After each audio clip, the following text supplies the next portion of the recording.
Bienvenue dans Star Fox Analytics, le podcast au cœur de vos décisions. Aujourd'hui, on se penche sur une question assez technique mais cruciale. Qu'est-ce que le Google Consent Mode et sa modélisation changent vraiment dans nos analyses? On a regardé de près les données de pas mal d'implémentations pour y voir plus clair. L'idée, c'est de comprendre l'impact réel quand un utilisateur refuse le suivi sur GA4 et d'évaluer la performance marketing à l'heure du RGPD. Alors, le point de départ, si je comprends bien, c'est le taux de consentement lui-même. Disons un site e-commerce avec 70% d'acceptation. Ça laisse 30% de données manquantes, potentiellement. C'est là que la modélisation doit agir, n'est-ce pas? C'est ça, exactement. L'objectif, c'est d'estimer ce que font ces 30% qui refusent. On se base sur les comportements similaires des utilisateurs qui, eux, acceptent. Mais attention, ce n'est pas automatique. Pour que GA4 active la modélisation, il y a des prérequis. Ah oui, lesquels?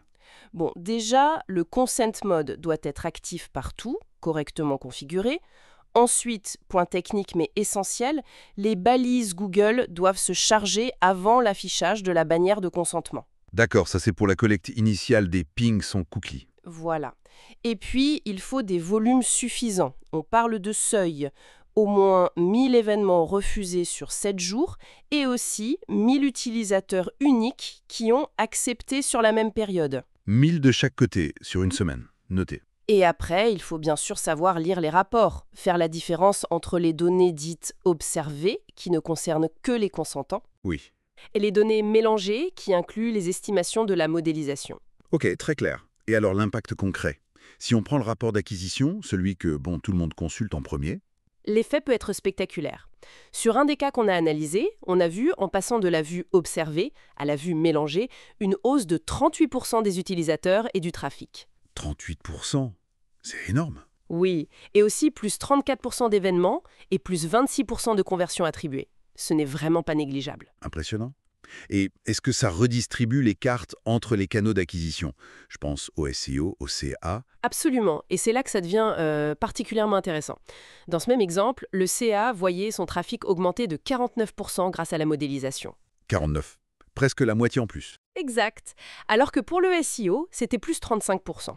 On pourrait se dire, le SIA est le grand bénéficiaire. Bah oui, logiquement. Sauf que, quand on regarde le chiffre d'affaires modélisé additionnel, il était identique pour les deux canaux, plus 28%. Ah, c'est contre-intuitif ça. Plus de volume estimé pour le CA, mais pas plus de revenus proportionnels que le SEO. C'est ça. Ça oblige vraiment à revoir l'analyse de l'efficacité relative des canaux. La simple vue observée ne raconte pas toute l'histoire, et la vue mélangée change la lecture de la performance. D'accord. Ça interroge sur la qualité ou le type de trafic estimé. Et une fois sur le site, le comportement des utilisateurs. Est-ce qu'on voit des choses aussi? Oui, la modélisation enrichit aussi cette partie. Le rapport d'événements dans GA4 qui est central, il en bénéficie aussi. Toujours sur notre exemple e-commerce, on avait plus 25% de pages vues et plus 30% de pages produits vues dans la vue mélangée. Donc, plus d'engagement visible sur le contenu, même pour la partie estimée. Exactement.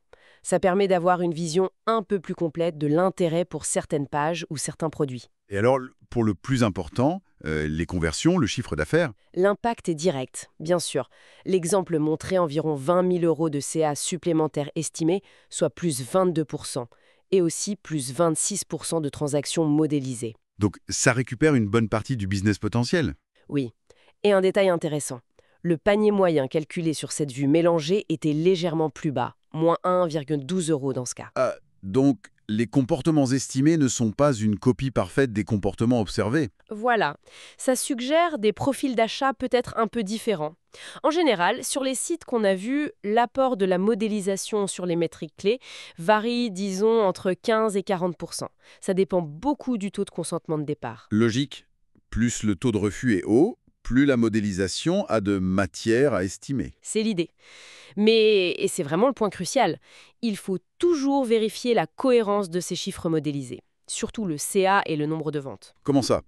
En les comparant avec les données réelles, celles du back-office, du CRM, c'est le test de vérité. D'accord. Si les chiffres modélisés pour les ventes et le CA collent à peu près à la réalité interne, alors on peut avoir une confiance raisonnable dans les autres estimations, comme la répartition du trafic ou les événements. Et si ça ne colle pas?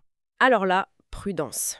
il faut peut-être revoir la configuration ou considérer les données modélisées avec plus de précaution, comme une tendance plutôt qu'un chiffre exact. Ok, donc pour résumer, le Consent Mode avec modélisation, c'est pas juste une case à cocher. C'est un outil qui peut vraiment aider à récupérer de la visibilité Oui, une partie non négligeable. sur l'acquisition, le comportement, les conversions. Mais il faut comprendre comment ça marche, vérifier les prérequis techniques et surtout valider les données business clés avec ses propres chiffres. Tout à fait. C'est essentiel pour ne pas piloter ses actions marketing un peu à l'aveugle. Et ça ouvre une question importante pour la suite, je trouve. Laquelle? Jusqu'où peut-on vraiment se fier à ces estimations pour prendre des décisions stratégiques fines?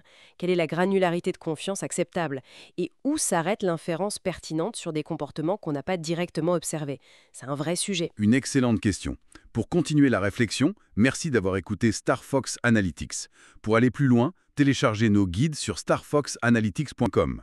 À bientôt.